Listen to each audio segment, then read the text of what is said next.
What's up, guys? Hey, so I put a video up yesterday, and I was talking about depression and how like we just need to slow life down.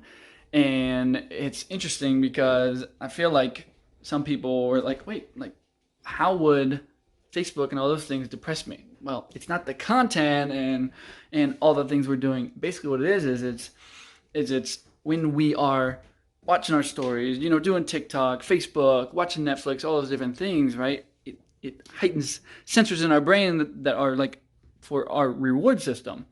And what happens is when we do that all the time, it kind of like down regulates it. It's almost like when you eat a like really delicious like dessert or treat or something like that, and like you eat the first bite, oh, so good, right? And then you eat a little more, and like it just starts to not taste as good. Okay, so what happens is in our brains are like, whoa, like this is too much. We are this is overkill, and then it doesn't work as well, right? So then other things aren't going to be as exciting for us. So what's really interesting is a lot of kids are depressed these days.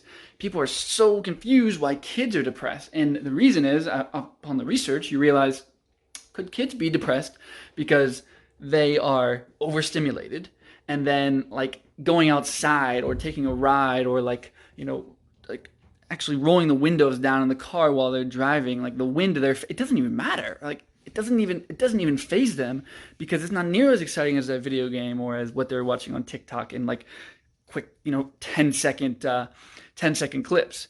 And the thing is, guys, what's happening, just to be very specific, is it is taking like our brains were not meant for all of this overstimulation. And look, I love social media. I love using technology. I'm not saying it's a bad thing. It's just if you are in particular feeling pretty depressed right now, if you are feeling like you're scrolling through Netflix and you're like, oh my gosh, okay, I'll watch this, I'll watch that, and you're binging on shows and all that stuff, and like you're looking for just more and more and more, right? That's very likely what's happening. So your next question would probably be like, so what do we do? Okay, well, what's really interesting is when you take your brain and you say, okay, cool. Let's pull away from those things. It's very similar to the example I gave earlier, like the treat, right? So let's say it's like a brownie or something. I'm not trying to cause cravings here, but let's say it's a brownie or something, and you give up brownies for a long period of time, and you give up other foods that are, causing the same effect on your body, right? Well, once you eat it again, oh man, that reward is through the roof. Okay, so I know this sounds crazy to a lot of us, but in this crazy time when depression and anxiety and all these things are through the roof, what if we started with, and look, medications can be okay later on, right? But what if we started with some of the very simple baseline steps, such as let's just like separate ourselves a little bit for a specific period of time. So it's like, okay, cool. I'm not going to watch TV today. You know what? I am not going to get on social media today.